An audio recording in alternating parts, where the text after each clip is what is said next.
Absolutely a blessing.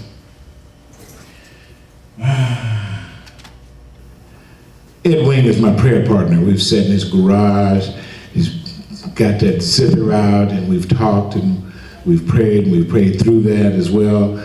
Ogun is a brother that I met so many years ago that was just so awesome. There was a place called Black to Jupiter in LA. It was all about some youngsters and some kids and what we were doing, and he's a master karate instructor, and that and the discipline that he was putting down for some youngsters. This is, I guess, back in the 70s. So you know we go back mighty years. And up here on the Mighty Years program, when I first came in and the opportunity to have service right here last Sunday, which was a very spiritual day on Father's Day as well, to spend it with my son, but also to spend it with my good brother Randy Jones, who, when he was playing in here, I said, okay, this is the place. Lots of things are happening. And your husband shared with me that prayer, and that was about, don't worry about the whole bunch of them, let's get one. Let's get one at a time. It's all awesome. And the reason that I said that, and I'm starting off with that because I can look in here and say, well, it's not full because we got work to do. If it was full, then maybe there's no work to do. We have work to do, and especially with our men.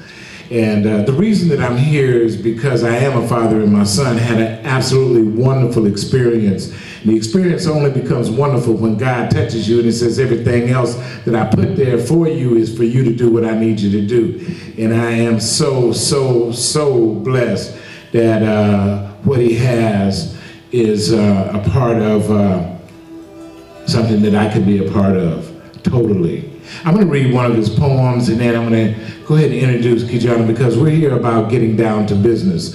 Last weekend, we had an absolutely wonderful forum of men doing business, and what about doing business that we have to do, which just led me into a direction, and being here, and this is certainly a new home for me, but you know, new homes bring about new opportunities and new blessings. So Ed and everybody, I want you guys to give me a flow. I'm going to do this particular piece is called Sometimes. And once you put the energy down, Ed, I'm going to come in and I'm going to flow right on top of what you do.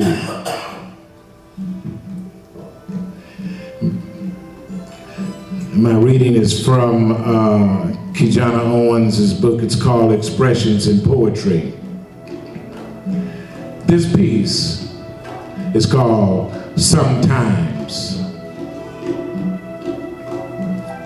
Sometimes I just want to hear silence.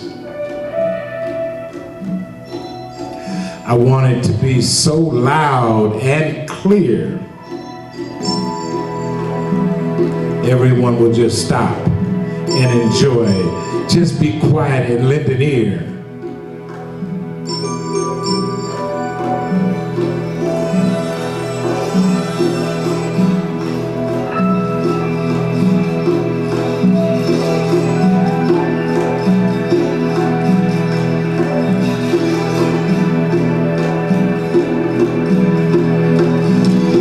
Sometimes I want to be alone, alone to think in peace and in quiet.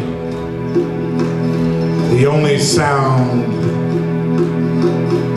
the sound of a silent stone.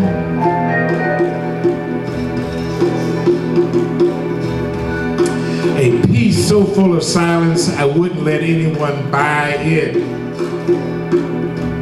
Sometimes I wish for darkness, a darkness so blind only peace and quiet can be seen.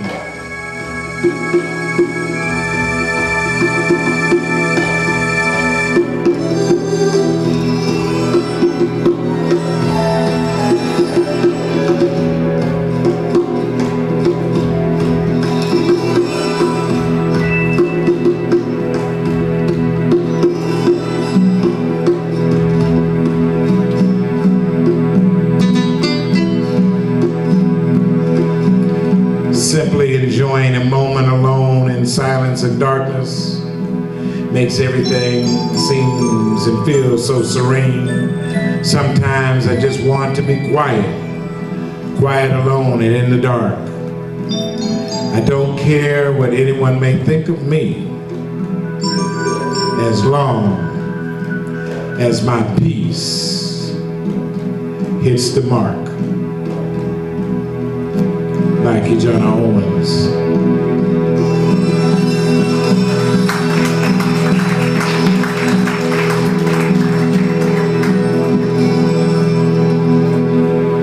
I think I want to do one more, and that is, I'm going to leave this one alone, but some folks in here know why this one was written. And this is called The Flower That Grew.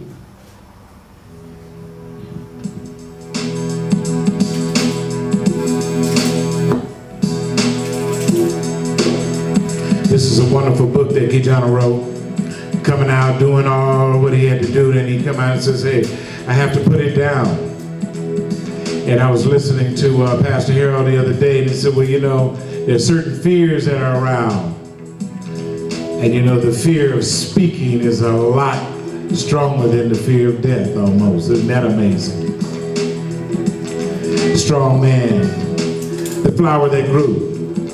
From my seed, a blessing was conceived. I was young, and there wasn't much that I had achieved. None of that mattered. Once you were in my arms, instantly you stole my heart. And it was my duty to keep you from the world's harms.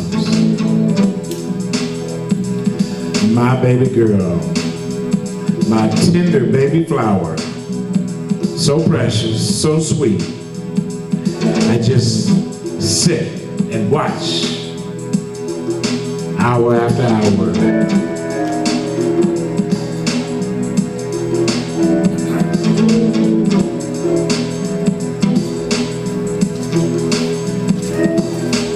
Now a father with a baby flower to raise, but still young in my ways.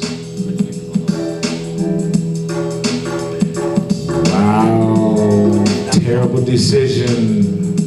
After a terrible decision landed me in with years in prison. Leaving you, your young mother, to make it in a world that has no heart. Barely able to walk, you had landed a tough start. Years have come and years have gone, and you've grown. When I look at your face, I see eyes like my own.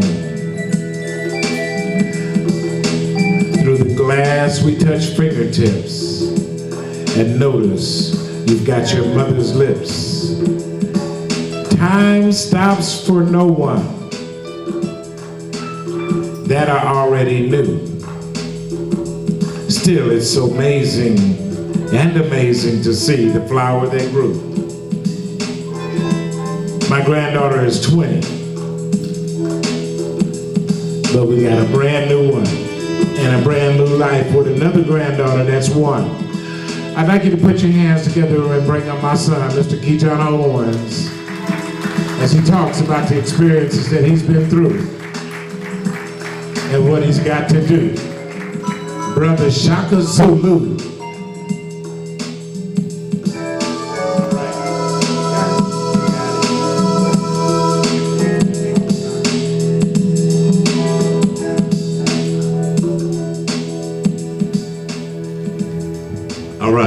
All right. First of all, I want to thank God Almighty for being able to be here today. And it doesn't matter if it was 1 person, 20 person, or way out in the parking lot, nobody could get in there and hear the rest of it. It's a blessing that we're all here today. That's what's up. Secondly, I want to thank Pastor Harold for opening the doors where we can have a facility to do this and bring people in and allow me to share what I've been through in hopes that I can educate, inspire, and motivate, not just the youth, but our community, parents, fathers, mothers. I think we all need to do a little bit better in our personal lives. Pastor Harold, I thank you. And you're doing a great job here, because this is where the work needs to be done. If you look right down the street, you know, it's a lot going on. This is where it's happening at, right up in and through here. So, you know, this wasn't about coming in and getting dressed. I got dressed up because I wanted to represent and show you the man that I've become today.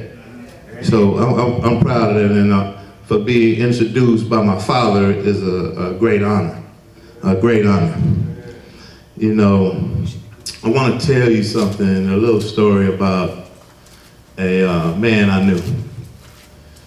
I've known him for a long, long time, and grew up right around this area, all in around here, went to all the schools, all the middle schools, grammar schools.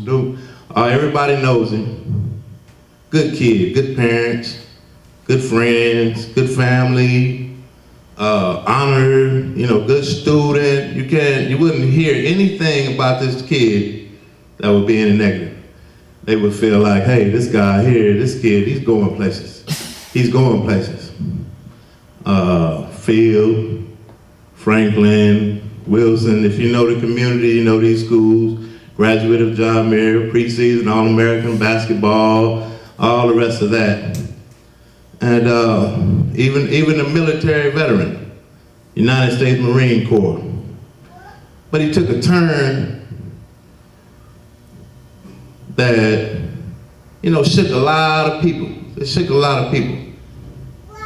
Ended up with 35 years in the Texas Department of Corrections, in which he had to do 16 years flat, from 1991 to 2006. And everybody in his community could look and say, man, what happened to that brother? He was doing all right. But a lot of this brother could be one of your kids, or one of your friends, or one of your children, your brother, your cousin, your homeboy, the rest of that. But he happens to be me. So today, I'll share a little bit about my testimony in hopes, like I said earlier, to educate, inspire, motivate, and get something going in this community that I think we can all be proud of, especially, first of all, in our own selves, in our own lives. I'm gonna start off with a small little fact, a statistic that's gonna kind of put everything in perspective for everybody. 71% of black children are born without their fathers in their lives. That's devastating. And then I'm gonna do something else too, if you would. We kind of spread out right here. This is all, but Pastor Jackson, what we've been talking about is steel rubbing against steel, right? If we could kind of get together, can we get together? We're gonna be a community today. I'd like for us all to be a community at least today. At least for one day, if we could kind of get in the middle, or get somewhere and kind of rub some shoulders, if you don't mind. Can we do some of that? Please, thank you. Thank you. I just want, one thing about it, you know, it's like, it's your neighbor, but he ain't cool, you don't really like him. You know, and then this church is all about keeping it real. Isn't that what you say, Pastor? Keeping it real in here.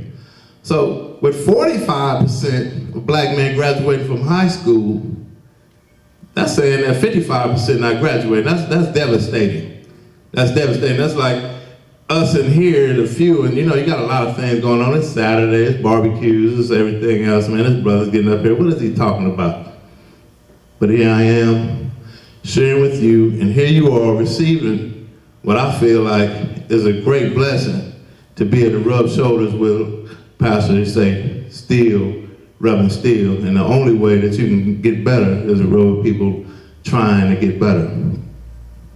Faith Work Ministry, you're working right here in the community, right here on the main drag, right here doing your thing, and I'm just grateful to be here.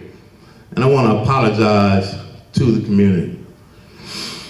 You know, to be raised right and to make decisions that my parents, my family, my friends, my community are affected by.